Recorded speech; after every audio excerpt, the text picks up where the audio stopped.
Well, hello. Thanks for logging on to join for this live stream this evening. It has been a long time since I hosted a live stream. I did not realize how long it had been till just as I was setting this thing up earlier, and I thought I went back and looked on YouTube, and it's been over a year. It was like January of 2024, and I believe that was the one that was our live drive down in Quartzsite, Arizona. We haven't done any live drives in a while either. We were just talking about them the other day that maybe we should do one again.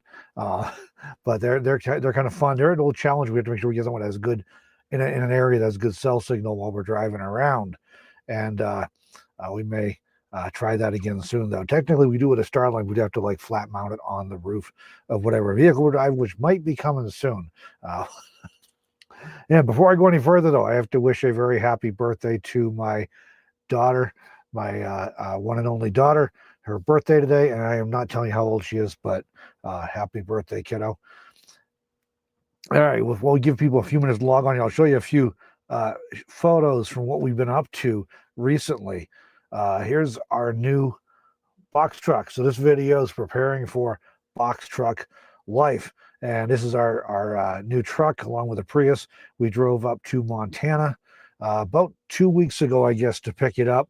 And we've gotten very little done on it since then. For one thing, we were looking for a truck or a shuttle bus or an RV or a few different things.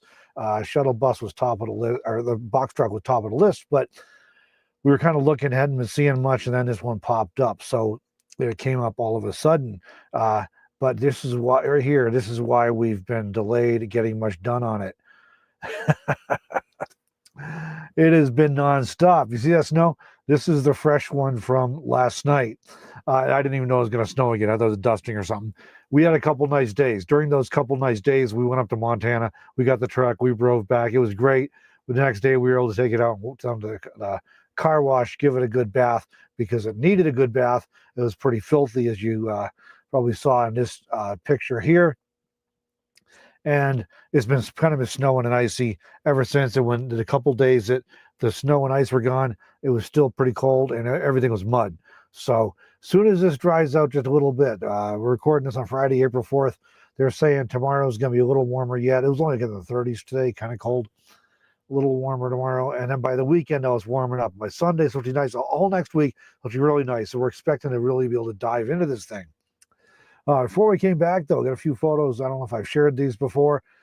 Just down in Pahrump, Nevada, the RV park we were staying at. This is literally the day we left. These bushes, this tree here, did not flower. We were just starting to see hints of green on some things. This was the morning we left, and there's another view of it here, a close-up. Really pretty. That was our send-off, and we've been battling back and forth with whether spring wants to arrive up here in Wyoming. But when it was only March, I could say, hey, it's only the middle of March. And we came back for some work. So that's why we were back when we were. But while we were down there in Pahrump this winter, we did manage to make one trip over to Death Valley. And this photo is taken at Dante's View.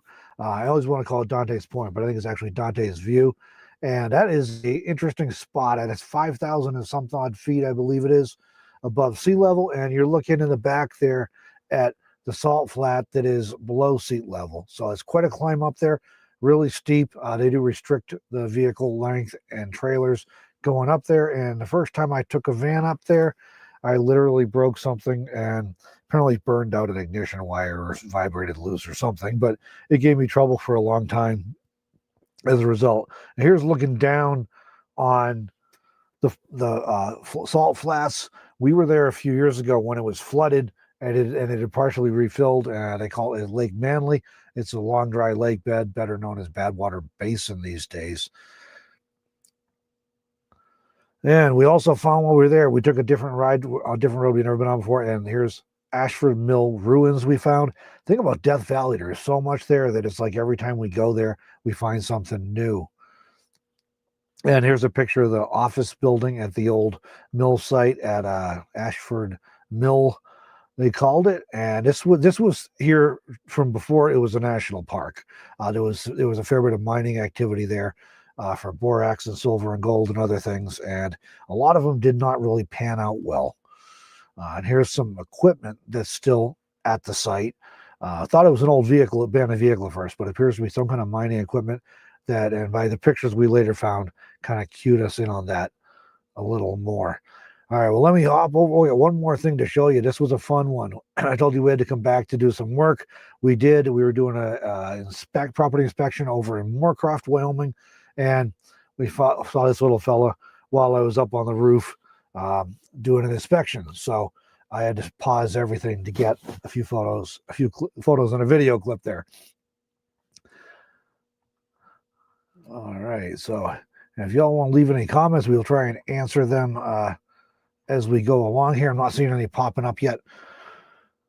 So what are we talking about? Preparing for box truck life. So there's some photos of what we've been up to recently. Give everybody a chance to get on. So we bought let me find my pictures again here. All right, here. This is a 2014 GMC Savannah Cutaway. It is a 16 plus foot box on it.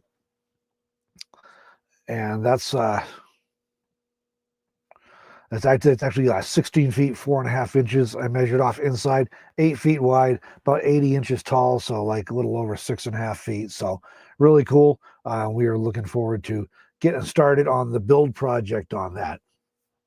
But we're just waiting for the weather till it gets better. So next couple days. So we'll do a whole video series about that. You'll be able to see what we're doing and everything.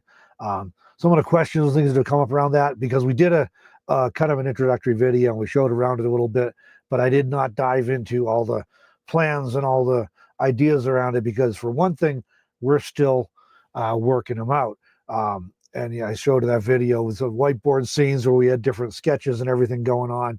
And so we're still working on that, and we're still playing with that. But some people have mentioned about the fuel efficiency and everything. No, it's not going to get great fuel efficiency. It's a 16-foot box truck with a big monster 6-liter V8 engine in it, so it's not going to get great fuel efficiency.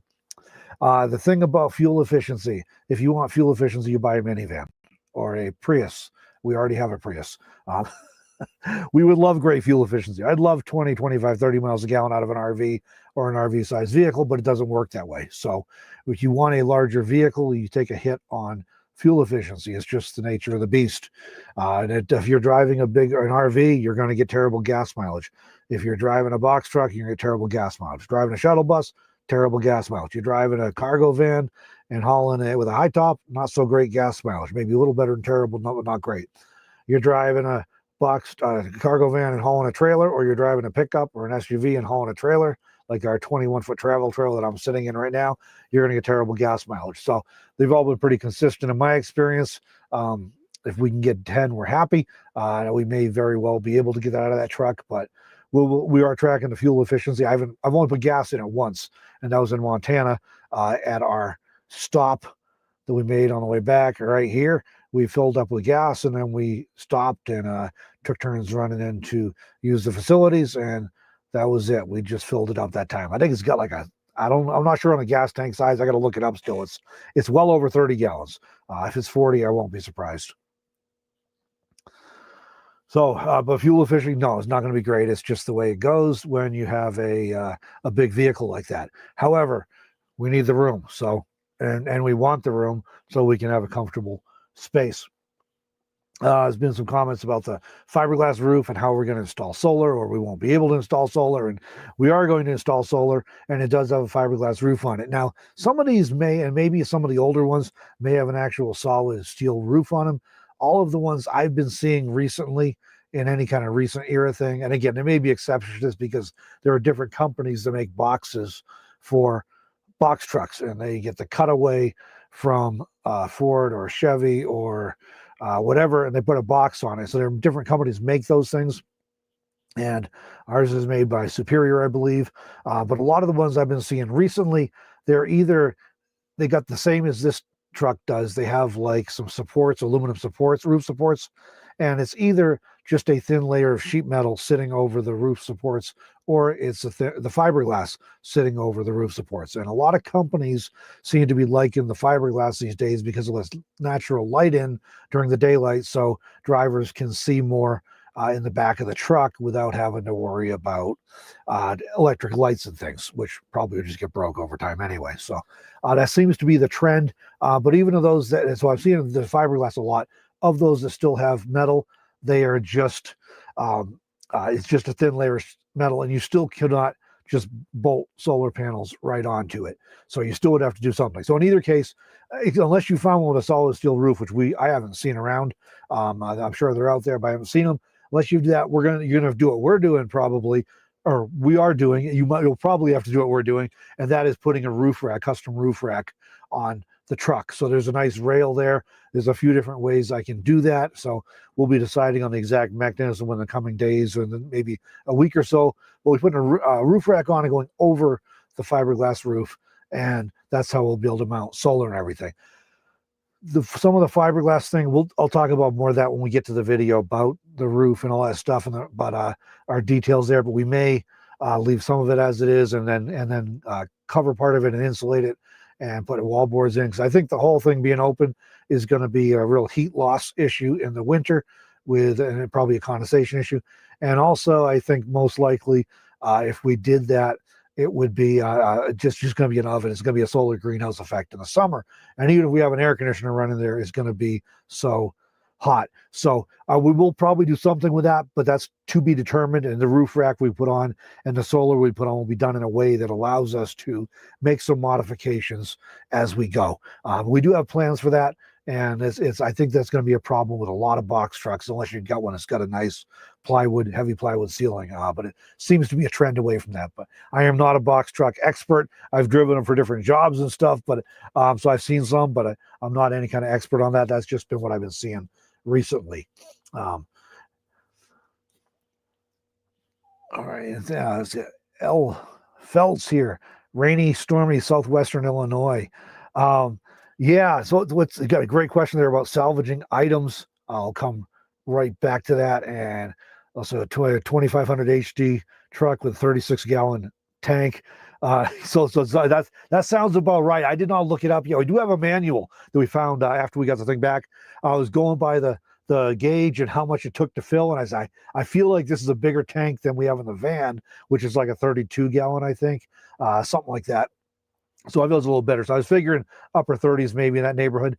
So hopefully it'll last for a while. So, and I am. Good evening. I recently found your channel. I'm glad I did. Thank you. I'm glad you found it. We've had some new subscribers coming in recently.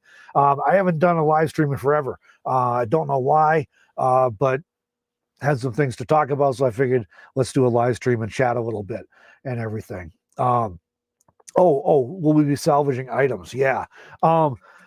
Yes and no. We originally started off, we were going to salvage a bunch of stuff out of the van and then just sell the van for like a stripped out camper van or a work truck, whatever somebody wanted to use it for. And we had like a viewer suggested, hey, maybe you should keep all the stuff in it, sell it as a turnkey solution, and upgrade what you need to in the new rig. Solar's improved a lot. Solar, energy, electricity, all that stuff. The electricity hasn't improved, but batteries and other devices have improved a lot. And that's a good idea, because a lot of the stuff in the van is probably 8 years old. And then the solar controller is maybe 6 years old. The batteries are new. We have a couple of new Chinese lithium batteries that Will Prouse recommended, and so we had those. They've been working fine. But so we did decide that with a van, it's mostly staying intact as it is. So we're going to offer that as a turnkey camper van solution, ready to go. And that one we're going to leave the refrigerator in. We were originally going to take it with us, and we thought, it fits in there. We got a hole built for it, and it'll be really useful to somebody looking for a camper van, whether they want to use it as a nomad and like full time in the thing, or whether they just want like a weekend camper or whatever. It'll be all set up and ready to go. The trailer, we may strip some things out of. We're still deciding on that, because the trailer is it's a 1996, so almost 30 years old, and it's an ultralight, and it's one of those deals where they got a very minimalist aluminum frame, very thin aluminum, and then they put styrofoam in between the frames and glue Luan on both sides, or epoxy Luan onto both sides, and then there's a layer of fiberglass epoxy on the outside. So this thing's delaminating and just falling apart. And when the frame's pretty light, and so when they start falling apart, everything starts sagging, and the frame is getting saggy, and the door doesn't want to open and close. I got a jack under the frame to support that. And so this thing's kind of whipped. We're going to try and offer it up locally as a people buy them for hunting cabins or hunting camps, fishing camps, backyard storage, that's all that sort of stuff, So we'll offer it up like that. So, but we are going to take out, because it'll probably go as like a hunting or fishing camp type thing. We may take some stuff out of here. We are still figuring out exactly what we're doing with the van, with a box truck rather. Do you call it a box truck or a box van or a cubed van, or there's so many choices, right? Okay, Texas lady, still watching your videos and channel. Thank you. The van build a new box truck adventure is neat. Thank you. You've been around for quite a while here. Let's see. Why didn't we go with an Isuzu diesel box truck? We looked at, I did consider those Isuzu models. And I actually used to drive one of those for a job I had up in Montana, and they have a nice turning radius and everything. And it's kind of interesting the way that the whole cab tips forward. So sometimes the engine's easier to access and everything. What we were seeing, at least in our area here, is that anytime I could find one of those, they were going for quite a bit more than this traditional style, the Chevy Savannah, the GMC Savannah, or the Ford Econoline type a chassis. Box trucks, so there seems to be quite a price difference on those things. I'm not sure why. And in this case, this is just the one that we found. It worked out. We got a heck of a deal on it, and it's high mileage, but the engine's already been replaced with a new Chevy crate motor. The rear end was done. Rear differential was replaced 60,000 miles ago, and the transmission was replaced 40,000 ago. Again, Chevy crate transmission done at a dealership in Bozeman, Montana. So it's super well maintained. A lot of new parts. So a lot of the big stuff has already been replaced. So hopefully none of that big stuff comes up anytime too quick. So it was just the one we found, and we've been watching, and the prices are for what we wanted to pay and still have a comfortable margin to do a build and all that stuff while we deal with selling the van, and then getting moved from this into the box truck when it's ready, and then selling the trailer I'm in right now. So I would have been perfectly fine grabbing one of them if that's what worked out. And then any thoughts on Ryder Penske or U-Haul used equipment? I can speak to the Penske because we're driving one now. One of my granddaughters, the 7-year-old, was in checking out the truck the day where we brought it home. The day after we brought it home, says, "This looks like a moving truck." Well, that's because it is a moving truck. It was originally a Hertz Penske moving truck, and at some point it ended up being bought by a regional delivery company over in Missoula, Montana. Was it, Melanie? Missoula, Montana, which is in western Montana. And then they went out of business, and this company that we got it from was a hotshot, or again, regional haul company based in Billings, and they bought it, and they've had it for more than 5 years now.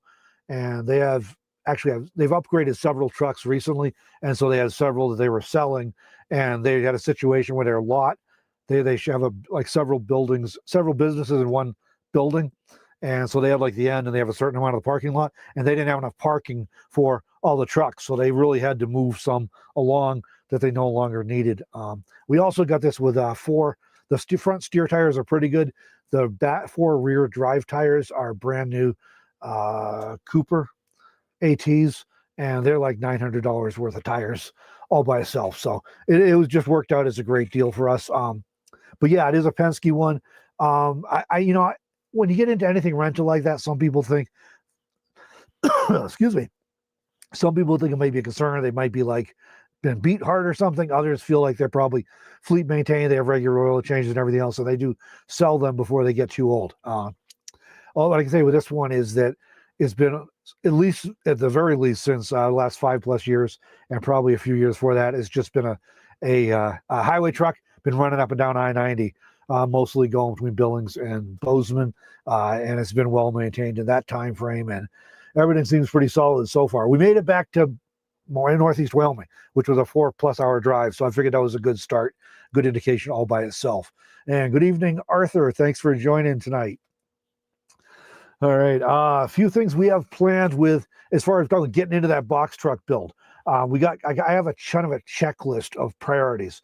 My first priority, I was going to remove the rear roll-up door, and I always thought if I got a box truck, I'd take the rear roll-up door off.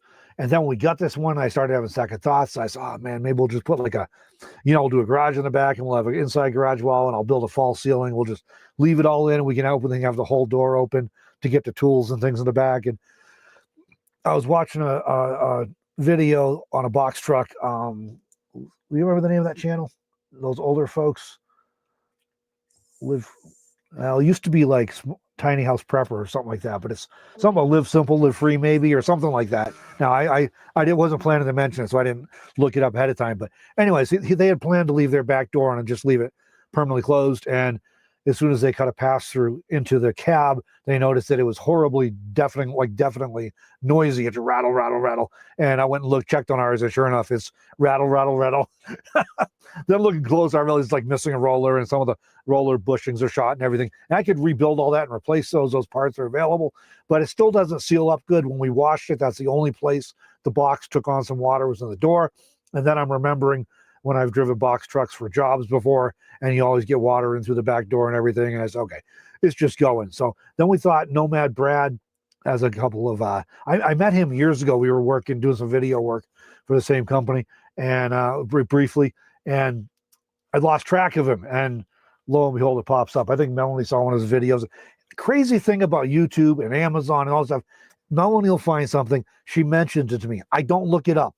And the next thing I know, it's in my Amazon page or in my YouTube feed or whatever. We're getting stalked by the bots. That's all I can say.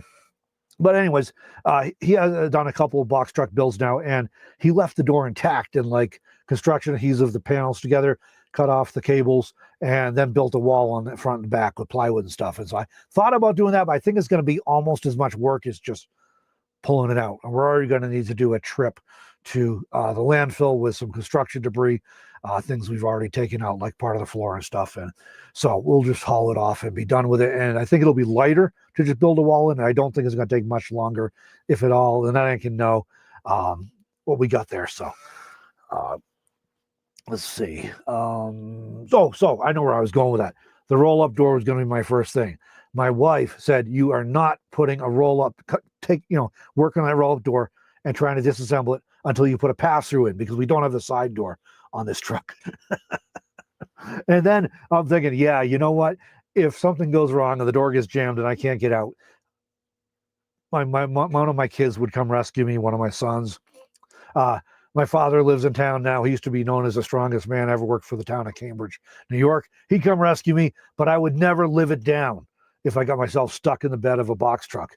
So I don't want to do that. So we're going to put a pass-through in. So now, number one on the list is we're bringing a pass-through. In this case, sometimes they're double or separated. There's like a wall in the back of the cutaway, and then there's a gap, and then there's the wall for the front of the box truck.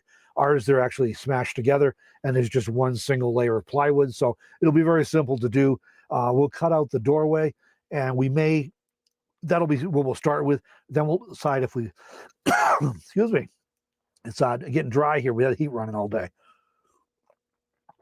We'll decide afterwards if we want to make it a little bigger, if we want to put like a door on it, and if it'll be like a hinge door or a sliding door, probably sliding if we do a door, or if we would want to put a curtain on it. All those things will get decided in the future, but I'll cut the hole so we can get back and forth through. And then number two, the rear door is coming off, and we'll build a wall there. Unless I change my mind. I mean, there's always a possibility I'll change my mind and just leave it there, but I think I might just take it off.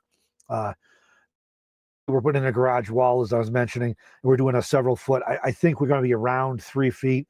We've talked about 24 inches, but it's going to be kind of shallow if we don't have the full roll-up door to go. And maybe then we talk 30 or 36. But any event, is not new stuff we're going to be carrying. It's just going to allow us to segregate tools and outdoor stuff and all that kind of thing to the back section of the truck, and keep it a little bit segregated, keep it cleaner and neater in our living space. And then we already have picked out shelves at Menards, which is a kind of like a cross between Walmart and Home Depot almost, but they guarantee the lowest price in town, and then they have an 11% rebate on everything in the store, and they really do pay out those rebates. What you get is a gift certificate. You can go back and use it again. I never used to do them because I'm just one of those people. My wife does. Every time we're there, she collects the receipts, and every now and again gets a new coupon thing to go with it, and she sends them in, and we get a rebate every now and again, and we use it for something there. So that makes it the cheapest option for when they have what we want. And so we've found some shelves there. They're going to work beautifully, I think, nice and adjustable. So you'll be seeing those coming up pretty soon. That's the garage part. We need to finish putting in the flooring. We've got some plywood down. We'll go over more of those details of how we're doing that and everything, but we do want to put some We're actually putting down some laminate flooring.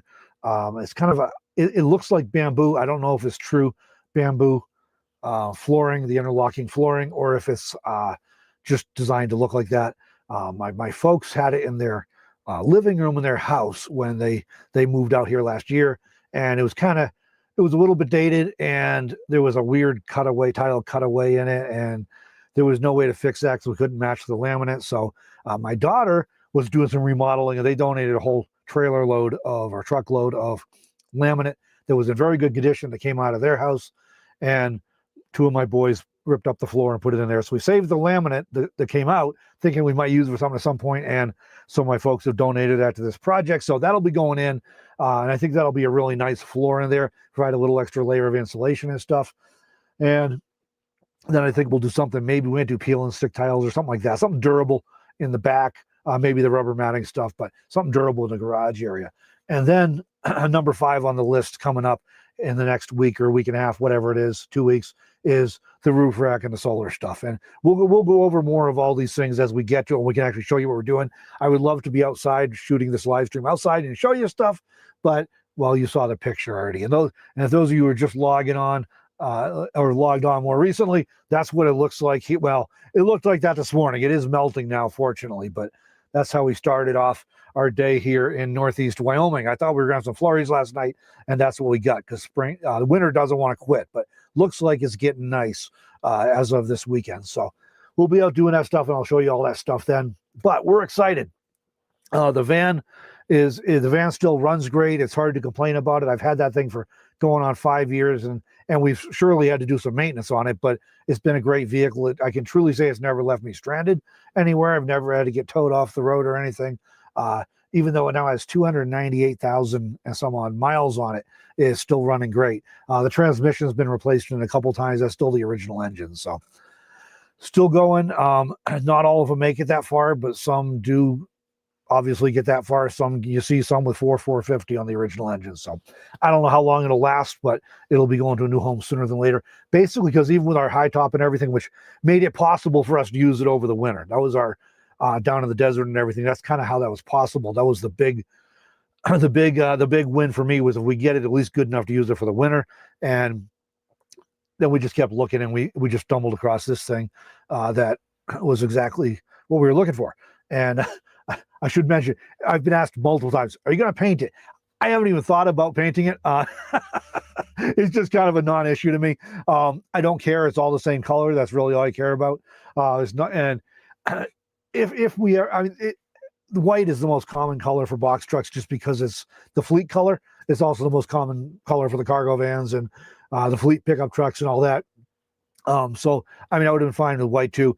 There's actually a fair number of yellow ones on the road. It's not just Hertz Penske. There's some others use them too. And fun little fact, we were out there the other day before all the snow turned again, like the day after we bought it. And my granddaughters came home and a school bus pulled through the yard. And I'm like, hey, it's a school bus yellow. Because we went and registered a couple weeks ago. We got it home, went down and registered and everything. And the lady at the county courthouse asked us, what color is it? And I'm like, I forgot my hearing aids that day. So I'm looking at Melanie like, what did she say? And it's like yellow, gold. I told you, Hertz Penske gold, I guess. I don't know. Anyway, it's not done have the color on the title for whatever reason, or maybe Montana. Came from Montana, maybe they don't do that up there, but it is bright yellow. So at some point, hypothetically, we would not mind seeing that be like a desert sand color, like those Toyota Tacomas. We really like that color, both of us. But painting the box would actually be pretty easy, but it's a little more complicated doing a decent paint job on the cab. So that's like after everything is built out and we have all the stuff done we want done, then we'll think about if we want to change the color. But for now, we're good with it just the way it is. Let's see. Okay. Anyways, we're excited. It's going to be a comfortable space. It is about 50% larger than the van, which is obviously a huge improvement. The van is 6x9 at its widest points, and then we do have the high top on it, but the main van is 6x9. And this is the travel trailer we have is a 21-foot technically, but it's actually about 6.5 feet tall. And it's about 16 feet from the front to the back wall, because when they get that 21, they're measuring the propane storage cabinet and the tongue and everything. So it's like from the back bumper to the tip of the tongue is 21 feet, but the actual interior space is right about 16, and it's only 7 feet wide. So the box truck is 16 feet, 4.5 inches long, 8 feet wide, and 80 inches, or a little over 6.5 feet tall. So we're very excited about that. Way bigger than the van, and actually a little bit bigger than the travel trailer. And that foot of width is going to be a big deal, because I know from going from the 6 foot in the van to 7 foot in the trailer, it's amazing what you can do with an extra foot.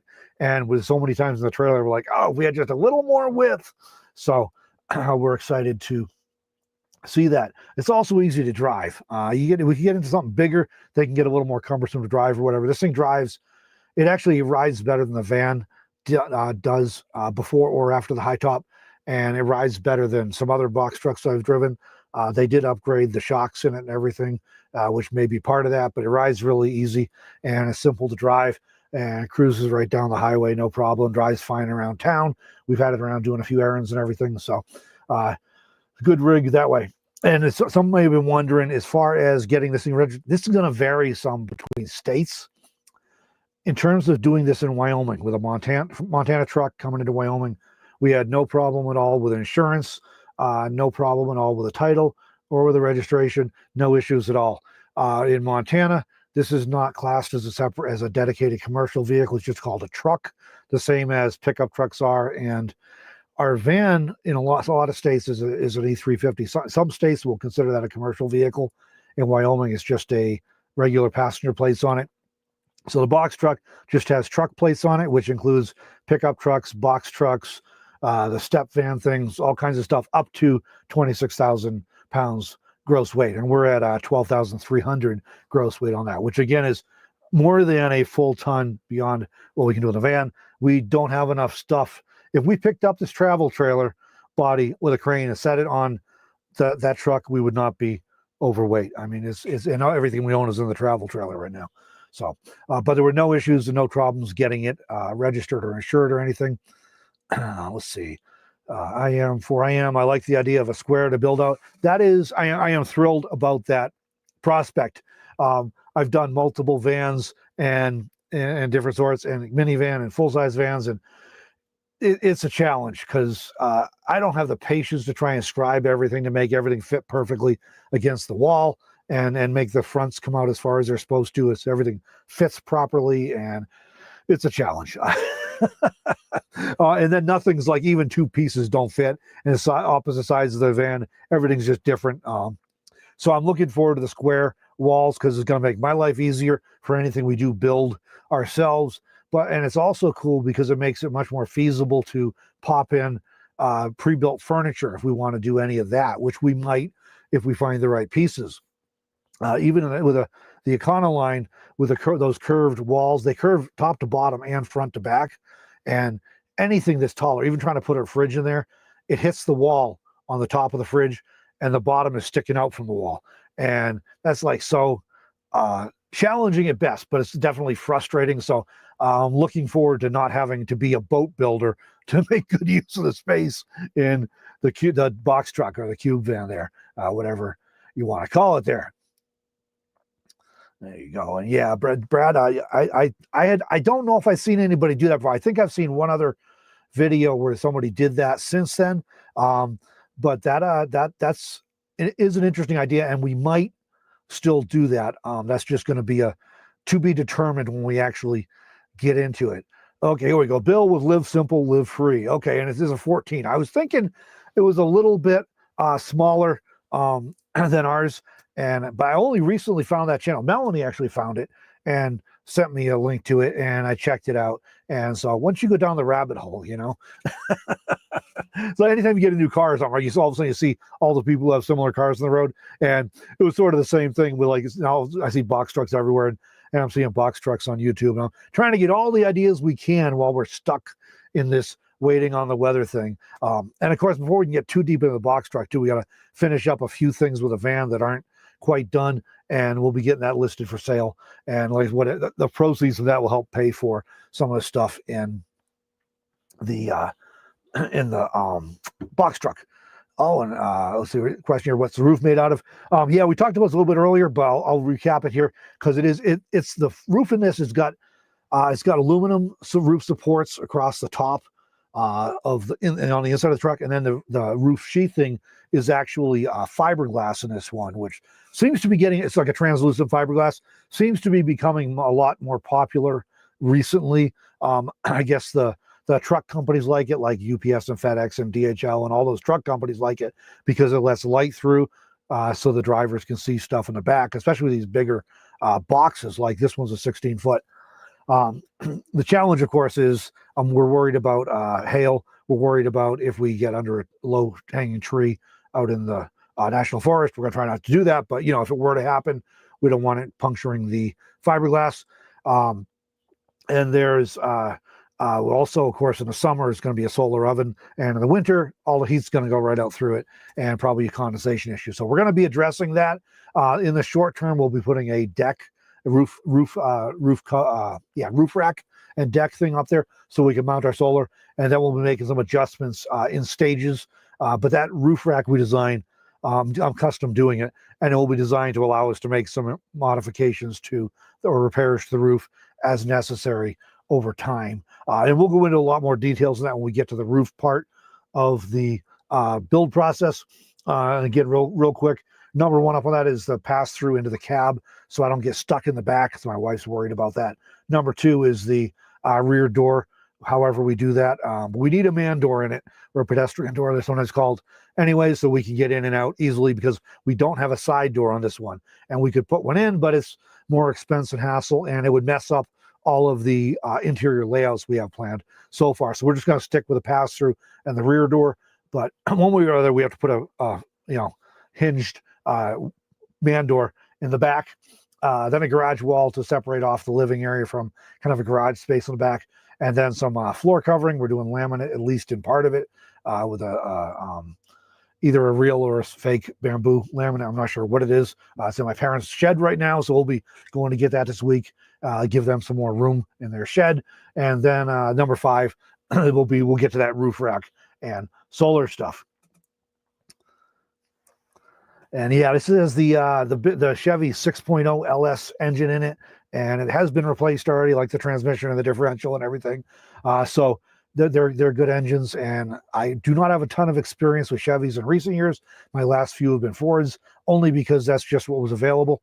But I definitely have been hearing some good stuff about the Chevy powertrains and everything. So, and I do like about like a Ford 5.4, like we had the van, or this Chevy 6.0.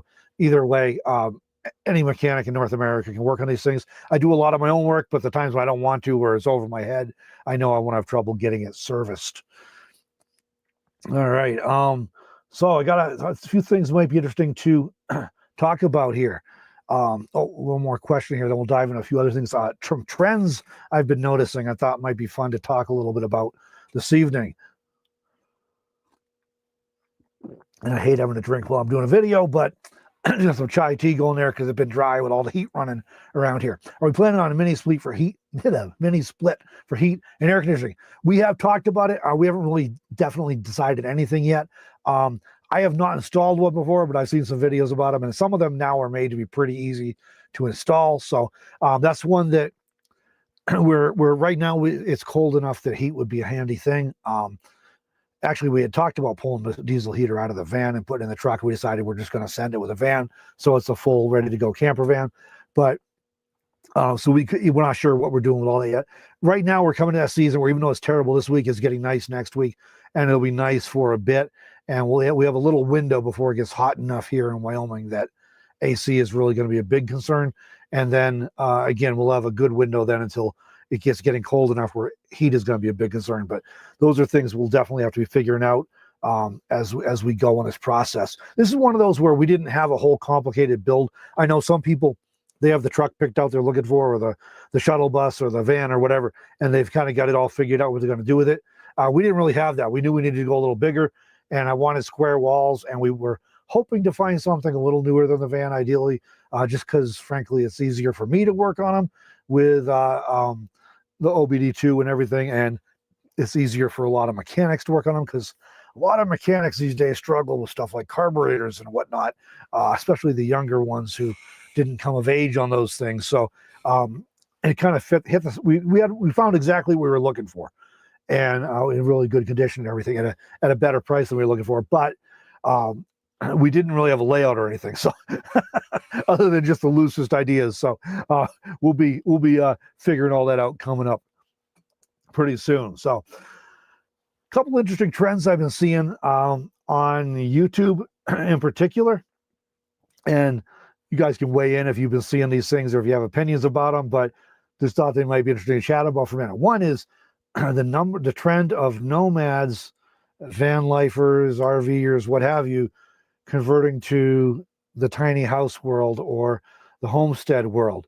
And those are they're not totally distinct. I mean, they're not that far apart, right? But they're definitely a little bit of a different focus on alternative living. So I've been seeing a lot of that, and I definitely saw that pick up in 2020. Obviously, I was hanging out in the desert, and then came up to Wyoming. My daughter and I, two grandkids, did a trip across the country right as the whole world was going crazy. We didn't think it was going to be that big of a deal, and they started shutting the world down. So we fled from upstate New York and raced back to Wyoming, hung out for a while, then went back to the desert for a while, and just hung out in the desert. And but it was interesting seeing all the stuff that was going on. But a lot of people that did kind of start the serious kickstart on the whole thing of previous van lifers or RVers looking for tiny houses or homesteads, whether they're permanently settling down or just kind of like having it for part of the year, and then part of the year they can travel. But that's one that I've definitely been noticing a lot more of, and definitely a growing interest in it. And also people doing the van life thing or the RV thing with an eye towards that's a specific goal, is to figure out where they might like a patch of dirt somewhere. And no shade on those who are doing that. I would not be opposed to that myself if we found the right spot. So I definitely see the advantages of it, and I wouldn't mind doing a little bit of gardening in the summer, and having a place to work on things and what have you. That can be challenging sometimes without if you're just moving around a lot. Another one I've seen, and this is going to come up in our build, and I don't want to go too deep into the details of this yet, but they're seeing a trend of nomads, van lifers, RVers, all box truck people, all kinds of things, right?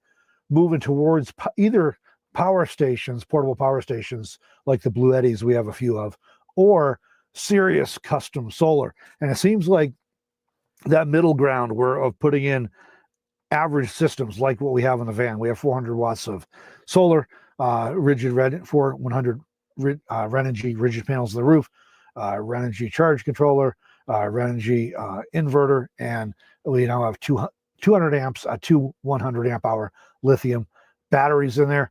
So that's kind of an average moderate system. Works very well for our needs, does everything we need to do except for, if I'm upstate New York in the middle of the winter and it snows every day and the sun doesn't come out for 10 days, or I've run into trouble before in Quartzsite when it was like 3 days in a row of clouds and rain, and the sun was very low on the horizon too. But those are the exceptions. They're unusual times. Most times that's just fine. And we do have DC to DC charging in the van too, so I can always run the engine and charge it up when I need to. But what the trend I'm seeing is that a lot of people are just opting for portable power stations, and those who don't, a lot of them are going for, if they're doing the custom solar systems, it's really serious systems, and there seems to be a little less in the middle. When I started doing this, I didn't have much in the way of power. I was running I'd have to run the car engine with a little inverter to run my laptop so I could work and stuff and recharge the thing. And at that time, like 10 years ago now, the power stations were really, really expensive. You were looking like your Goal Zero, I think, was one of the only options.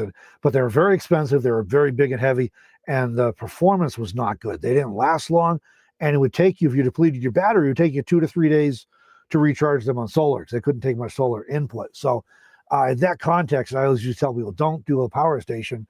Do a DIY system. It's not that complicated. It's much cheaper. It's flexible. You can expand, blah, blah, blah. One thing I didn't appreciate was that a lot of people weren't comfortable doing that electrical work. And so that's obviously a factor. If you have to pay somebody to put in your system, the price goes up a whole lot.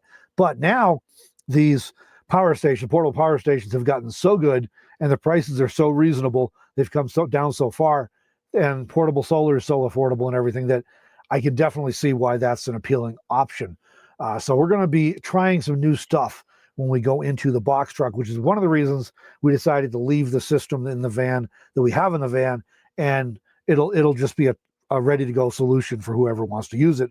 They won't have to worry about putting in solar and everything, and we'll try some different stuff going in. Another trend I've been seeing recently on YouTube, and that's people over 40 or over 50 even doing YouTube. And I was 45-ish, 46 when I started on YouTube, something like that.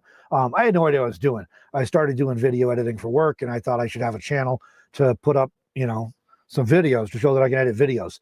And because I was doing the whole nomad thing and hanging out in the desert at the time, I thought that was just naturally was the videos I was doing. The very first one on the channel was wild horses in Pahrump, Nevada that were wandering through our camp, which was really an awesome experience. But that's how it started, and so I didn't really have any idea what I was doing or anything. But I was 45, 46 at the time, and I am seeing a huge influx of people who are in their 40s, 50s, 60s, 70s getting on YouTube, and that's pretty cool to see. And I'd like to think as older folks bring something to the table. We have some experience and life experience, and hopefully some wisdom to go with the gray hair or lack of hair, as the case might be. Getting a little thin up here myself. Yeah, that's how I have long hair. Years ago, like 15 years ago, it started thinning out. And I used to have really thick hair my whole life. And it started thinning out. I said, boy, I'm going bald. And if I ever wanted to grow it out, now's the time. Because I used to shave my head. I'd shaved for a long time. I said, I better grow it out while I can, because it's going to fall out. And it's definitely continued to thin, but it hasn't really all fallen out yet. But I'm seeing a huge uptick in that. Included in that, give a shout out here to my dad, Jay Witham. He's a semi-retired Baptist pastor, and he's also a professional musician and does a fantastic job with country gospel and classic country music. And we got him on YouTube now. He's doing I'll say live, but he's not doing lives like this, but he's sitting down with his camera and recording, and a microphone, recording himself playing and singing, and he does a fantastic job. So if you like country gospel or classic country music, I have a link in the video description for this. But jaywitham.com is his website, and it's on you can find him on YouTube by the Jay Witham, same last name as mine. I think I failed to I did not create a banner for that to post up, so I'll do that next time. But check that channel out if you're interested in that sort of stuff. And another one I've seen interesting, it's kind of, when I saw the first video, I thought it was curious, but I thought it was an anomaly. Now I've seen maybe a half dozen pop up, and that is a social isolation trend. And people are talking about this on YouTube, which in a way is almost ironic, but people who they seem to be 50 plus, 55 plus men, and so far they're all single white men from what I've been able to see, at least in the ones I've seen. Now, there may be other people out there. These are the ones that YouTube has dropped into my feed. And they're talking about embracing social isolation, and that they're at a point in their life they don't need people around anymore. And they're happy on their own, and they try not to deal with people. And so on one hand, I'm like, I get it. I'm an introvert. I spend a lot of time alone. I'm comfortable in my own skin, but I don't go to that level or anything. And one of the things that struck me in them, I've heard more than one say too, is like, well, they've been hurt by people, and people have let them down and disappointed them. I'm like, sure, we've all experienced that, and that's frustrating, but I've let people down. I've disappointed people. If my wife was mic'd up, she could tell you that. I try not to do that, obviously. I try to be a good person, but try to live responsibly in it. But we all let people down and disappoint people and hurt people. So I don't know if that's the solution. That is a little bit concerning to me if that kind of thing were to catch on, because I think that can backfire in the long run. Some of those folks might regret that, and by the time they come around to realizing that maybe they're missing that, a lot of those relationships may already be permanently damaged and not salvageable. So I don't know. That's a weird trend I've been seeing, and I don't know. We'll see if it keeps going on. Okay, Arthur here is saying, back on the some of these other topics here, the DC mini split is available now too. I had not seen that. So thanks for that tip off. I'm definitely going to have to check those out. Whatever we do in this van build, I mean, this box truck build, right? We're going to be trying some new stuff on purpose. And that's partly because, hey, why not? It's a blank slate. That's the beauty of something like this, is literally a blank slate. We can do whatever we want with it. The travel trailer here is a similar shaped box, but we had a lot more windows and doors already positioned we had to deal with, and there was a lot of furniture built in. So I kept trying to work around furniture because I didn't want to tear everything out and start all over trying to move things around. So we're going to be trying some new stuff, and partly just because we want to try some new stuff, also partly because we figured it'd be fun to share with you all what we're trying and how it works, what our results are with some of those things. And yes, I am definitely excited about this rig. I've been wanting to upgrade to something a little bigger for a while, and I was partly stuck in the paralysis, the analysis paralysis thing, because as I've said plenty of times, there's no perfect vehicle for every nomad or traveler or whatever at every season, in every circumstance. I mean, four-wheel drive is great if you're driving in certain conditions, but the rest of the time you're just wasting gas and your maintenance costs are higher. The vans are a great all-arounder. Something larger, you got more room and comfort. You stand up, walk around, have more room to store stuff and just be comfortable and exist to be, right? That's an important thing that sometimes gets overlooked with the whole van life thing. But you get your worst gas mileage, and you're maybe not going to get some places you get to with a smaller vehicle. Smaller stuff like the Prius. Melanie has a Prius. I did a fair bit of traveling with that this winter. Love it. 50 miles a gallon, comfortable car to drive. It almost drives itself down the road. I mean, it's amazing. Fantastic little car, and it's fairly long and it's bigger inside than it looks like from the outside. Even though everybody jokes about Priuses all the time, it's wide, a little wider than it looks, a little longer than it looks. It's very low to the ground, so you'd have to watch out for your ground clearance things. But very low to the ground. It's got a big battery pack set down low under the floor too. So all of that combines to mean you got a very low center of gravity. Thing corners like it's on rails. And because of the electric motor that kicks in to get you started at low speed, it helps with fuel efficiency. It also gives you a low torque start. So you really don't have much trouble spinning out with some other little cars I've driven, like the Toyota Echo I used to have, and some other cars like that. They're kind of a high RPM, high torque engine, and it's real easy to spin out in icy conditions or snowy conditions. And so Prius handles great. So I've been driving that a lot this winter, and you get the 50 miles a gallon comfortable car, and you trade off, you don't have much room. So everything's always trade-offs, but at this point in our life, we're ready for a little more room, a little more comfort, the things we can do with the box truck, and we still have the Prius. So when we travel longer trips, I don't know if we'll do it or not. We can tow the Prius if we want to. The truck is set up with a tow package, and that thing cruises with abundant power with that 6-liter engine in it. So there will not be a problem to tow the car if we want to. But either way, we still have the car for doing errands and trips out of town, trips that are just day trips. We don't want to take the big truck or whatever. Although it is really nice doing a trip when you got your van or your box truck or your RV or whatever with you, because you're cruising along, you want to stop and get a drink or get a meal, you can just hop it back and do that. You decide you're tired and you want to stretch, but it's windy or raining out, you can just hop it back and take a break. Or when this happened to us several times recently where we didn't have the camper van with us, and we're traveling with a car, and it's like, we're kind of tired. This would be like a really cool place to just spend the night, but we don't have our stuff with us. So that's the great thing about it. So we're looking forward to that. Let's see, Prairie to Pines. I went to your dad's channel from Seed on your last show. We have some great music. Thank you. I will be sure to mention that to him. He's continuing to crank them out, and he also does performs at an open mic night that's held every month here in Gillette, Wyoming, and I like to think he always steals the show, even though it's not a competition. But if it was, I say he stole the show. All right. So how about some news? There's a couple things in the news that have been interesting recently. One has been percolating around for a while, but I think it's worth mentioning and talking about those we haven't heard about, because this is kind of big news. If it happens, I have not been able to get any confirmation on the status of it. That is, Bureau of Land Management is raising fees. And what I heard when it first started getting talked about, they're raising fees at the LTVAs. Well, specifically, the proposal they floated, I think it was in September. Yeah, September last year, was to overhaul the business operation plans for a number of sites, and that included something like 20 camping areas in Arizona.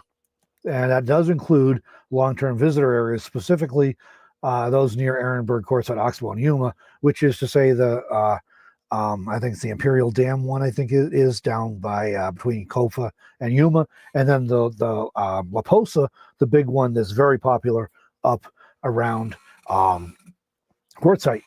So they note in this. This is a press release, a screenshot of a press release on BLM's website from September 6th last year. The BLM conducted a market analysis of current recreation fees statewide that reveals fee rates were below local market prices. The BLM has not updated business plans for our recreation sites to reflect market conditions in decades, said Gerald Davis, BLM Arizona Deputy State Director for Resources and Planning. I want to know if that guy can fit his entire job title on a single business card, or if he likes to have the title on the back of the card or something, because I'm not sure that'll fit. The updated plans would enable the BLM to improve services and amenities in order to ensure these sites provide the exceptional experiences that visitors to public lands deserve. Over the past 5 years, visitation to public lands in Arizona has increased from 4.9 million to 6.8 million. However, BLM's budget per visitor has not kept up with increased use of visitation. Those increases have caused wear and tear, Davis said. The BLM is seeking public input on proposed fee increases that would help us keep pace with the rising cost of operations and maintenance. So that one thing there, oops, hold on, where are we going here? Turn that off. Okay, 4.9 to 6.8 million. That's not, I'm not surprised, because I have been in Quartzsite. We didn't go the last 2 years. Actually, we went as far as southern Nevada to Pahrump, and that was as far as we made it. I went over to like Death Valley and stuff, but didn't get down to Quartzsite. I'm not surprised, because in the 10 years I've been doing this stuff, Quartzsite has definitely gotten busier again. I talked to some of the old timers around Quartzsite. They'll tell you that it used to be busier, then it kind of slowed down and it's picked up again. So I'm not sure. They're only showing these numbers for more recent years, but it has picked up. I'd never heard any numbers for how many people were going to LTVAs, though, and to the public camping areas around Quartzsite, because there are a bunch of 14-day sites as well that you don't have to pay at. Those are free, but you just have to leave after 14 days. So that was interesting, and I'm not surprised that they said the fees have not kept up. I've thought for years, I'm shocked that they have not raised the fees, because it had been at $180 for 7 months or $40 for 14 days for quite some time. So continuing on, this is out of the draft operations plan that they had created or they released back in September. LTVA locations managed under California Desert District, El Centro Field Office, and Palm Springs Field Office are not included in this proposed business plan, as these sites are managed separately from YFO, that's the Yuma Field Office. A management decision has determined that the LTVAs in Arizona will follow their own fee structure. Starting September 1, 2025, fees and permits that previously applied to LTVAs in both offices will be managed separately. The individual special recreation permits for Imperial Dam and La Posa LTVA would be valid only for those locations and would not apply to the California LTVAs and vice versa. So that's another interesting point, and I had not heard anybody talking about that, because I think there's 7 LTVAs, the long-term visitor areas, down in Arizona and California in the desert, and they're just areas where they're managed as special use areas where you can get a longer term permit up to 7 months, September 15 to April 15. And if you can handle the heat, you can stay for 7 months for currently $180 for that season. But they're looking at raising the fees. And they did note this, though, too. They're actually segregating that so that the ones in Arizona, La Posa and Imperial Dam, will be one fee, and then it'll be a different permit for a different fee for a different permit for the ones in California, the other 5, I think it is, that are over there. So you won't be able to go back and forth. And what a lot of people would do is they get their LTVA permit for $180, and they'd bounce around between several, up to all 7 of those different LTVAs, stay for a while in one, go get groceries, go to another one, stay for a while, and move around. And you'd have to have 2 different permits under this new proposal. You would still be able to go between La Posa and Imperial, because they're both under Yuma Field Office. So that's another change that I have not seen come up yet. I don't follow all the nomad news stuff, so it's possible somebody's talked about it and I haven't heard it, but I have not heard about that previously. All right, continuing on here, and this is all out of the draft proposal, and this is, you can kind of see the part of the D there, the stamped draft across the PDF. Um, this was released in September, and I have not been able to find any updates on this thing, if this thing's actually been enacted or if it's still in review. And if I ever do figure it out, I'll definitely let you all know. But the proposal increase, this is, we're talking about dollars. The proposal increases current fees from $180 to $600 per long-term permit, and from $40 to $200 per short-term permit. It would also modify the short-term permit length to 14 days, from 14 days to 30 days. In addition, I haven't had anybody talk about this either, the BLM proposes to adopt a model to increase fees by 20%, then rounded, whenever consumer price index, not seasonally adjusted, rises by 20%. So they're not only raising the fees staggeringly, they're wanting to put in an automatic peg for a 20% increase anytime there's a 20% increase in consumer price index. So there's a part of that that actually makes sense to me, because I felt like they haven't updated the fees in a long time, and then things are getting neglected and maintenance is clearly not being done. What's a little concerning to me is that they're raising it so much all at once, because they didn't raise it for a lot of years. And so the 20% thing I get, but if you're going to $600 and then you're doing a 20% increase, that's still a hefty increase. Why not increase it 5% at a time or whatever? I'd make it a little easier for people to adjust. That's my question on that. Another page from the draft here, under operating costs. I thought this was interesting too. LTVA operating costs include direct, indirect, and fixed expenses. That's not really a surprise. The BLM financial and business management system, accounting system, because it's a government, so we all have lots of acronyms here, provides the revenue and expense data for operating costs. In fiscal year 2024, the estimated operating cost for the LTVAs is $2.1 million and change. So that's a big program, and I do understand that these programs are supposed to be paid for by the people who use them. If you do hunting or fishing, for example, those fees are generally designed to cover the cost of administering those programs. So it's reasonable that those of us who want to camp at the LTVAs, and I have camped there several times. I've never stayed a season. I've used it as like a base camp and then gone from there and come and gone a little bit, and took advantage of the fact that they had like dumpsters and RV dump, which was free. So if you don't get there early, you might wait in line an hour or 2 hours, but if you get there early, you can dump for free. And when I had the trailer down there, that was a big deal. And of course, trash is a nice bonus as well. So the maintenance has been neglected, so I'm not surprised it's an expensive program to run. And I guess I'm a little surprised they're saying 2.1 million, because it's not like they're paying property taxes or anything, and they rely a lot on volunteers, and they claim to have ranger enforcement and stuff. I've personally never seen a ranger doing enforcement on the LTVAs, although I did hear of one once. So I'm not sure where all that money's going, and I did not take the time to try and drill into all that to see how that adds up. And here's this is their projected revenue. And I'm kind of curious the way they do this. They list to the left, the permit type, and then the second column, the number of permits issued in fiscal year 2024, 5,600 short term, 3,500 long term, and at 2024, third column's at 2024 revenue with $180 or $40 fee. They brought in a total of $849,000 in revenue from those permits. Under the new fees they're proposing, if they had the same number of permits issued, that would increase to $3.2 million, which is a quite substantial increase in fees. I would hope that actually does go to improving the facilities and the experience there, and staffing and maintenance and stuff. However, I think that's a little bit disingenuous to suggest that the fees are going to go up that, or that the revenues are going to go up that much, because I think it's pretty obvious if you increase your fees from $180 to $600, you're probably not going to have as many people getting permits. So I don't think the fees are going to go up that much. And this is the final point on the BLM thing here. Under their drafting, they noted their public outreach stuff, the outreach methods to share information on how to provide comments on the draft business plan and fee proposal during the public comment period include. And they had signs posted at the LTVA, public notices on recreation.gov and blm.gov, a BLM news release, social media postings, blah, blah, blah. They got a lot of heat about this because a lot of people felt like it was sneaky. They released this in September. They ended the comment period let's see. Oh, I didn't upload it. I had the screenshot of it. I think it was in middle of October. So, point being, most people who are going to Arizona for the winter aren't even there yet. So they put signs at the LTVA. They put notices on the BLM and recreation.gov websites. I don't know how many people are looking at those websites. Who looks at the BLM website unless you're trying to look up a campsite, maybe? And usually the information is deplorable.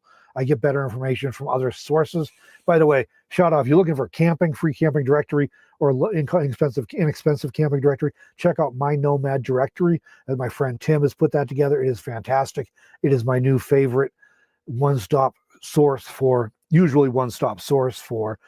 research when I'm looking for camping when I'm traveling and stuff. So if I don't know somewhere where I'm going. So check my Nomad directory. If I remember later, I'll put a link in the description for those who are watching after the fact. I did not remember it ahead of time. That's an off-the-cuff thing, but this irritated a lot of people because they're not in Arizona to see the signs at the LTVAs, and they're not looking at the Bureau of Land Management or the recreation.gov website to see this notice, and they're not subscribed to the press releases, so they're not getting it that way. So a lot of people felt like it was pretty underhanded the way they did this. They did the legally required public comment period, but they did it in such a way that most people, or very many people who would be interested, might have wanted to comment, never had a chance to comment because they never knew about it until after it was too late.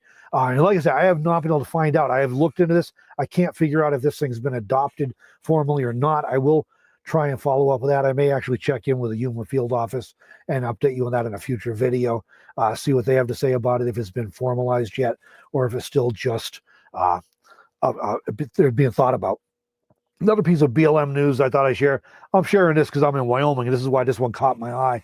BLM cleans up multiple illegal dump sites in Bighorn and Washakie counties. They completed extensive cleanups for four illegal dump sites in Bighorn and Washakie County over the past several months. Approximately 125,000 pounds of garbage, including hazardous materials, were removed from more than 40 acres of public lands.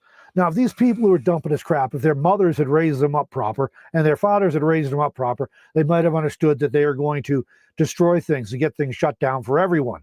And they're going to destroy it. That's why public lands get shut down, because people don't follow the rules or they dump stuff like that. That's what happens, and then it gets closed. So I'm grateful that they closed it up. It's embarrassing that it happened in Wyoming, which is where our home base is, but it happens all over the place. I saw multiple ones about this recently, but this one just caught my eye because it's Wyoming.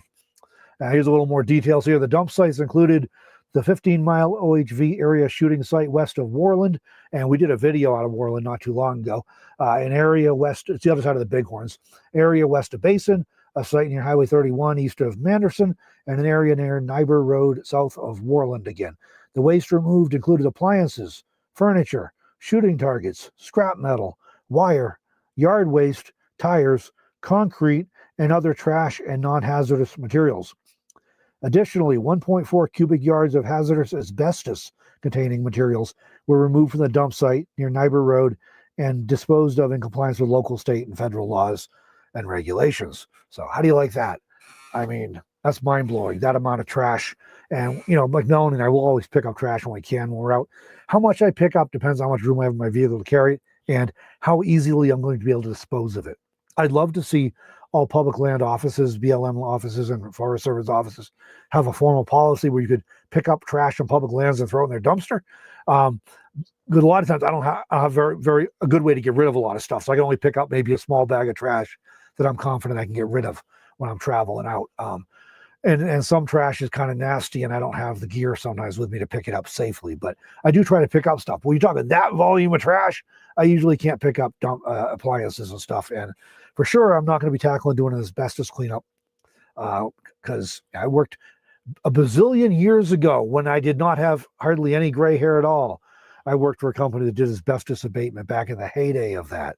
I didn't actually work on that crew. I worked on the explosive and pyrotechnic disposal crew. I'm not sure which was worse, but anyway. So I know a little bit about asbestos, and I would not have been touching that stuff. All right. So there's some news. All right, let me chop back over to comments here. We got a few more. Let me see here. All right. Yeah, Arthur mentioned Adventure Van Man. I've met Brian before too at RTRs, and I actually went. I did see some of his videos like a few years ago or a couple of years ago. Whenever he got his box truck, I was following that build, and I actually went back and watched a few of them again just recently since we got ours.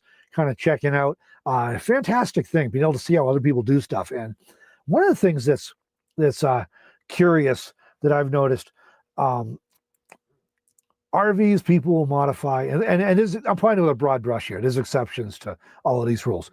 People will modify them to a certain point. Even this trailer we've modified to a certain point, but I'm not taking it down to the bare floor walls and do as vans. I think it's because they're smaller. There's only so much you can do. You got to have a bed. You got to have a place to eat. You got to have a few certain things. There's only so much you can do. And in a 6x9 space, which is a pretty typical size on most of those vans, you get a little more room on the Sprinter style vans, ProMasters Transits, but there's only so much you can do. So you get into the box trucks and cargo trailers and schoolies, and it seems like people just go wild. And you see some really interesting and creative builds. And I will give you a clue. We're still figuring out all what we're doing with ours and how it's going to best work for our needs. And that's the beauty of it with doing a custom build on one of these rigs is you can figure out what you need and what you want, and what's important to you, and build it out so that it works for you. Because if you go buy an RV, and I'm not knocking anybody that buys RVs, and I'm sitting in one right now, but if you go buy an RV, what I've decided is that some teenager with a CAD program sitting in his mother's basement is designing these things because they look like they've got all the things you want. So when you go in and look at them in the showroom, you're like, oh, it's got all the comforts of home. Perfect. And then you try and use it and you figure out that none of it's actually usable because it's so crammed in, it's inefficient. Like our trailer here, we have a double sink. Why? We have no counter space at all, but we have a 3-burner stove and a double sink. I don't know. So we can put in the stuff that's important to us. So that's cool. But I've been noticing that with the box trucks and schoolies and box cargo trailers in particular, people sometimes go really wild and do some cool stuff.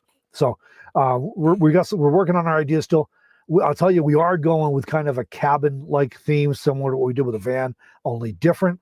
So I've seen some that are like really slick. So from Nomad Brad, for example, he's got a really slick, modern build in there, and it's slick, I'll admit it. And I look at some of the ones, the high dollar ones that are for sale online, and they're going to like that modern look. And it doesn't appeal to either one of us, so we're not doing that. We're going for something more cozy and homey. Let's see. Harold's asking, any good camping in Wyoming? Wyoming is, I'll say yes and no, real super short answer. It's a very large state, and it's very lightly populated. It's the least populated state in the country, just over 500,000 people in a state that'll take you hours and hours and hours to drive across.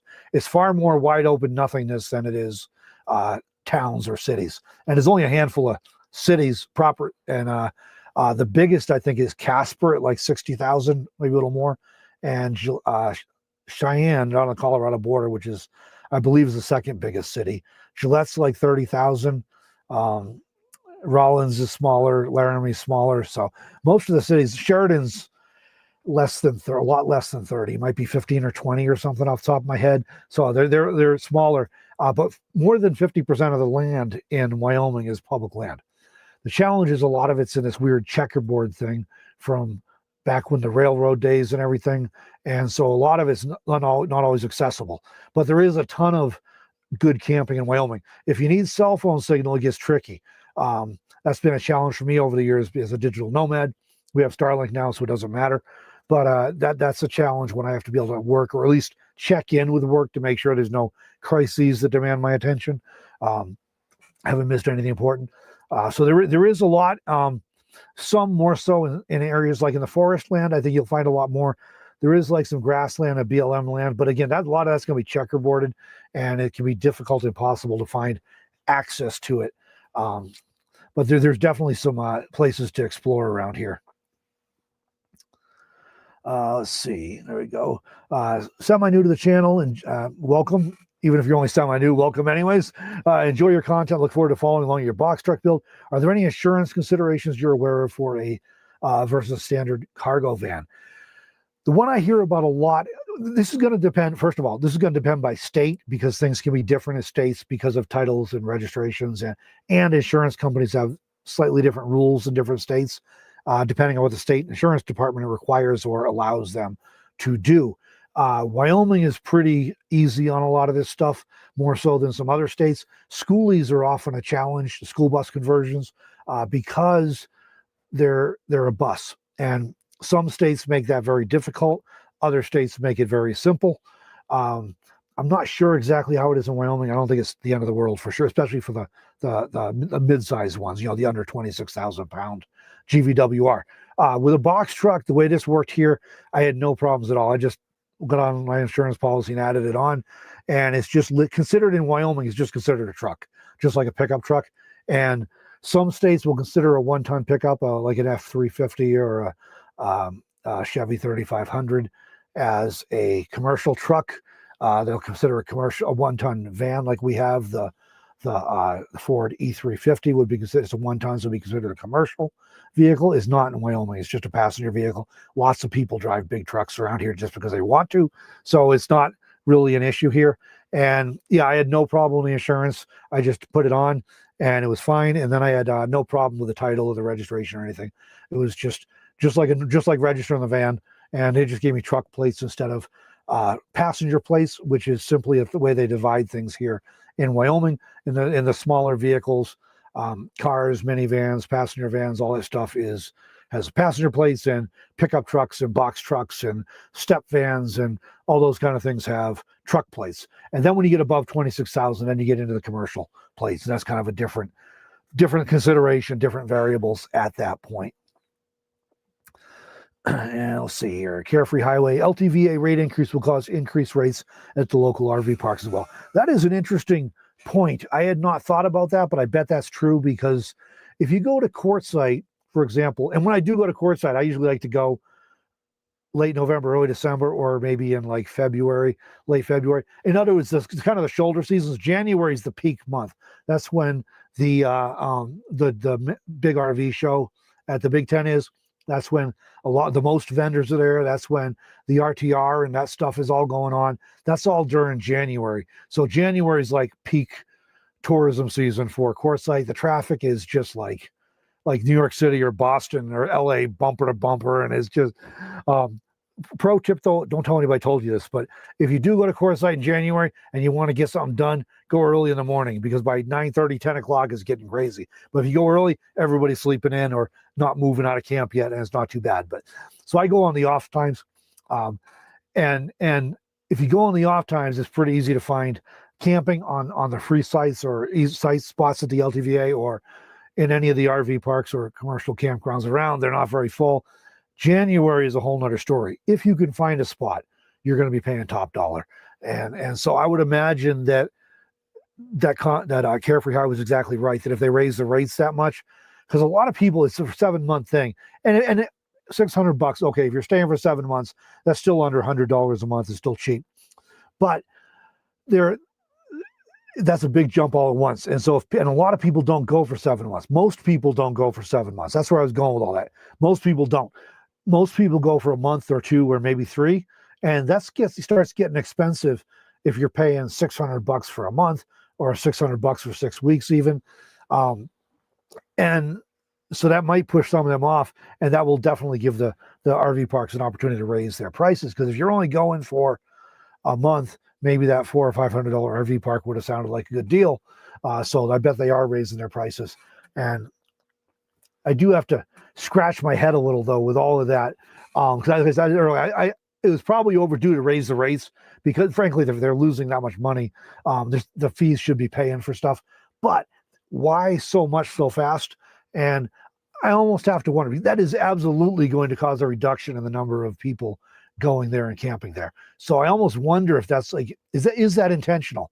Was that part of the idea, was to reduce the number of people because it's getting crowded? So let's, raise the rates enough to discourage some people from coming.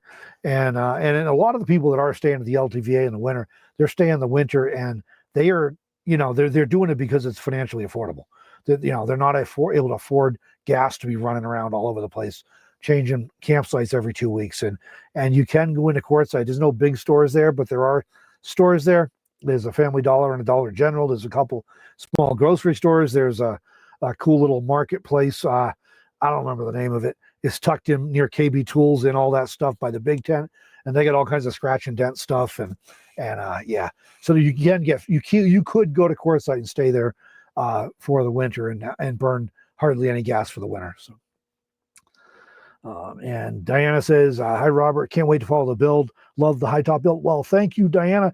I know some people thought that build was crazy. It was for us. We built what we needed for our needs so we could go to the desert and survive with 2 people in a van for a few months. Turned out I was gone half the time anyways because of business, but Melanie had lots of room then, but we did it on purpose for a reason, knowing that it was very unique to our needs, and that was kind of the point. We were at Home Depot yesterday picking up a few supplies, so as soon as this darn snow melts off, I can do some finish up a few things to get that finished up. And this pickup truck pulls up, and this older guy looked like his granddaughter in the truck with him. He's like, did you do that yourself? I'm like, yeah. And he goes, is that whole, you stand up for the whole thing? And so he was all interested. Thought it was pretty cool. Then he was telling us he has 2 vans that he smashed together and welded together. I guess it's as a trailer is the way I took it, but he offered to sell it to us for $5,000. If any are looking for that, it's in Gillette, Wyoming area somewhere, Campbell County, Wyoming anyways, but I didn't get his contact information. Sorry. Thank you, Diana. Appreciate it. It has worked well for us. And, we had all the comments, you're going to get terrible gas mileage. We got exactly what I expected. And we actually get better gas mileage with that high top than I got towing the trailer with a van. And we get better mileage with that than most people with mid-sized Class C's do. So it was a win as far as we're concerned. Carefree Highway saying, heard that new well and dump station just put in or bust. I wondered how they were making out with those. The last time we were down there, like I said, the last 2 winters, we got as far as Pahrump and never made it down. Last year, we thought about it and just didn't get around to it. This year, I was like, we're only going to have 2 months. Let's just kind of take it easy. We'll go to Death Valley a few times, blah, all this stuff. And then I ended up running back and forth for work a bunch. And we did get to Death Valley for one day. So we haven't been back down there. But the last time we were there, they were working on those, putting them in. And I was hoping it was going to help with the busyness, because my goodness, when you used to go to that one on the LTVA South, that was the only one, the dump station and stuff, and the water. I never got water there. I know people who do. I also know people who've gotten water there, ran it through a filter going in a tank, ran it through more filters like a Berkey, put it in a plastic water bottle, and it ruined the water bottle. They could never get the stink and the flavor out of it. It was so bad. So it's desert water. There's a lot of minerals and stuff in it, and other things that get into desert water. So I know people use it, say it's not bad. Like, a couple of years ago, it wasn't bad. I've never tried it because of that, but I did use the dump station the couple of years I had the trailer down there. I got 2022 and 2023, I have permits for the LTVA in my window right here. I can see them. And I did use the dumpsters for sure. That's great. And kind of a free bonus with a dumpster too. When people have stuff they think might be somebody could use, they'll often prop it up beside the dumpster, and it usually doesn't last long. I've set stuff beside the dumpster that I knew was somebody could use, and we go to town and we come back half an hour later and it's gone, and I have snagged some things I could use there too. So Pooh's blustery day. Yeah, I have not done a live in forever. Good to see you. Glad you're able to log on. I was thinking earlier, I was telling Melanie, I've told her several times recently, I got to start doing lives again. I haven't done them forever, right? And when I went to schedule this one, I went and looked, and when the last one I did, and it was January 2024. So a little over a year and a quarter ago now. And that was a live drive down to Quartzsite, Arizona, where we just drove around Quartzsite and filmed the whole thing live. So we were talking, we might do some more of those again soon if we could pick a town to do them. I'm kind of thinking Sheridan, Wyoming might be interesting. There's some cool stuff over there. I got to run it by the wife though, because she's probably going to end up driving, so I can do the live stream. I could drive and she could just hold the camera and I could do the live stream, but I don't think she trusts me to drive and navigate city traffic and talk to you all on a live video call at the same time. What do you think, Melanie? She's shaking her head. No, it's not going to happen. So she's going to have to drive. So we got to run it by her to see where she's comfortable driving. Lolani, I remember who you were. I did remember. In Kentucky, okay. We've got I appreciate that. I'm glad I was able to be helpful. Val and Greg, are they in Kentucky, Melanie? We have friends in Kentucky somewhere. They're from out this way. And as a matter of fact, Greg, I got the gray Ford van I had for a while. That was a cool little van too, with a nice build in it. I got that from Greg, and he was in Montana at the time, but they're out in Kentucky now somewhere, and we haven't been out to that part of the country in quite a while. But they're out there, and I always get it confused. I always have to ask Melanie though, because for some reason I cannot keep like Kentucky and Tennessee straight in my head. I know they're not the same place. I've been to both of them.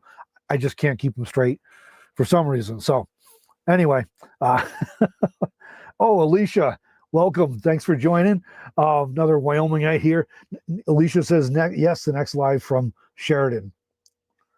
We did one from Casper a while ago, but I know very little about Casper, so we should get a local guide to show us around Casper for a live stream. That's what I'm going with. Because I know my way around Gillette, sort of. I've been, my daughter, I'll tell you a story. I was in Montana, just started a new job. And I was, my daughter texted me then one day, and everything's going great at the new job. Everything's fine. Life is as good as life can be with I was dealing with a lot of stuff at that point in my life, but all was good. New job. I had a text at work from my daughter. And she had moved down to Wyoming and better jobs and stuff. So she'd gotten hired on the police department. And this was a 6-month process, a brutal application process here in Gillette, Wyoming. And they do, criminal background checks and FBI background checks and multiple interviews with the department and a polygraph test and psychological evaluation. She had to go to Denver for. I actually rode down with her for that one. But anyway, I didn't get to go to the interview, of course. I sat in the car and played on my phone while she was in there. And the traffic was horrific, and the road was closed going down because of a snowstorm. They had one of the roads closed. We had to route a longer way. And so she was like all stressed out before we even got there, but she managed to pass. So anyway, she texted me at work, got hired in the police department. No, I need to go to police academy. I need a nanny. Can you come down and be the nanny? So I did. I dropped everything, quit my job. My boss about had a heart attack because everything was going great at work. And, just getting up to full speed and everything. And so I dropped everything, came down to Wyoming, and I've been in Wyoming since then. But I still don't, excuse me, I still don't know Gillette that good because I haven't actually spent all that much time here. The last couple of years, we've been here more in the summer just because of our vehicle situation and the costs of travel and all that. And we didn't really have the van built out good till the end of last year. So hauling the trailer up into the mountains was a no-go because it's an 8% or a 10% grade, depending which road you take. So we just weren't able to haul the trailer up there. So I don't know Gillette all that good still, but I definitely don't know Casper or Sheridan well. I've been to them, but don't know them too well. So we'll have to do some more of those because they're in the neighborhood. Maybe we could do Rapid City one sometime too. That city has grown so much in recent years, last 10, 20 years since I first started going there. And the medical community, world system there is huge now. You go down to streets that are just all medical stuff, one after the other. Melanie, Diana says you're a smart woman. I think that's in relation to not letting me drive and do a live stream at the same time. She's laughing, Diana. All right. And glad to see you with a box van build. So fun. Film away. Yeah, we are looking forward to this. It's a new adventure, new excitement. And we are definitely, I was sharing earlier, I don't know how things are looking down there in Kentucky, but we brought the box truck back home. This is in Hardin, Montana, on a lovely spring day. The next day was great. And this was our view this morning. And it has pretty much been like that off and on for the 2 weeks since we got the truck back. And just when it's melting off, it's all mud. And I don't want to traipse around in and out of the truck and everything. And then it'll snow again. So, or the wind is blowing like crazy and it's brutally cold. So very, very soon, like it looks like we're recording this on Friday, the April 4th, and it's going to be tomorrow's a little better. By Sunday, it's really looking nice. And all next week looks really good. We're getting up into the 70s a couple of days. So we should definitely be getting some work done. We're going to finish a few things up on the van, little things just to make it a little more complete. Then we'll list that up for sale for sure locally on Marketplace, but maybe on Van Trader too. That's one Melanie turned me on to. This an interesting site that's all custom DIY campers and vans and box trucks and cargo trailers and all that kind of stuff. So pretty cool. Might go up there, but we'll move that along to somebody else that can still use it, get good use out of it, hopefully for a while. And then we will put the money into the box truck so we can do some stuff there. I've seen a few of these videos too. Not as many. I just stumbled not too long ago. I think it was when he was putting a side door in his, if my memory's right. Which is definitely interesting. And if it wasn't going to mess with our layout, I would probably try that. And if we had a truck that already had a side door, we just would have been planning around it. We've already got like 3 or 4 different layouts going, and none of them are going to accommodate a side door. So we'll just do the rear door and the pass through. Oh, tornado and flooding out there in Kentucky the last few days. So yeah, our one thing about our West Coast snow out here is usually doesn't last too long. So this just dumped last night. It started late at night after dark, and it's actually a lot of it's gone now. Probably most of it. There's still, you can still see it around, but it's patchy brown and patchy white, and so it'll probably be gone by tomorrow, hopefully. All right, well, we've been cranking for an hour and a half here. It looks like my wife is falling asleep on the couch over next to me. So if I'm putting her to sleep, it's probably time to shut up before I put all the rest of you to sleep. But I really appreciate everybody logging on and joining. We may clip out a few parts of this and put them up on the channel for those who don't like to watch a full-blown live. Oh, here we go. Pooh's Blustery Day. Do you guys have a cool Hydro Flask sticker with your new name and logo? I'd buy. All right, well, I've told Melanie, okay, well, for those of you who haven't caught it, we changed the channel name. You probably noticed that, Frontier Van Life. I've been wanting to change the name for a few years because this goes back to what I was saying earlier. When I set up this channel, I had no idea what I was doing. I just put my name on it. I was like, I should have a portfolio so I can show people, I can make videos, you know, because I'm doing it for a job. And over the years, it's kind of evolved and got more focused, and I thought often I should have done like a more interesting name that kind of told what the channel was about, because I'm even noticing sometimes I'll be browsing YouTube and I'll see a video pop up and it's like somebody's name or it's an acronym and I don't know what the channel's about, and it introduces that little hesitation like, oh, I don't know if it's right, is this a one-off video or what, you know, do they know what they're talking about? Do they talk about stuff all the time? So I've been wanting to change the name. And then since Melanie's been around, she's a part of all this too. She prefers to help in the background more than in the foreground. She helps run the camera. She helps with alternate angles and all that stuff. She follows me around the films. She also helps me with a lot of research that doesn't always get mentioned, but so a lot of the research and finding video topics and looking things up. We're working on one on what the heck's the name of that one? State park passes, annual passes. Melanie's working on some research for me on that. So she does a lot of stuff behind the scenes, but she is very much a part of all this. So I kind of wanted to get away from just having my name. And we checked that one out. It was available. So we took that name. I thought it represented, if you're in Wyoming, a lot of stuff's called Frontier. And Wyoming and some of these other Western states, a lot of stuff's called Frontier.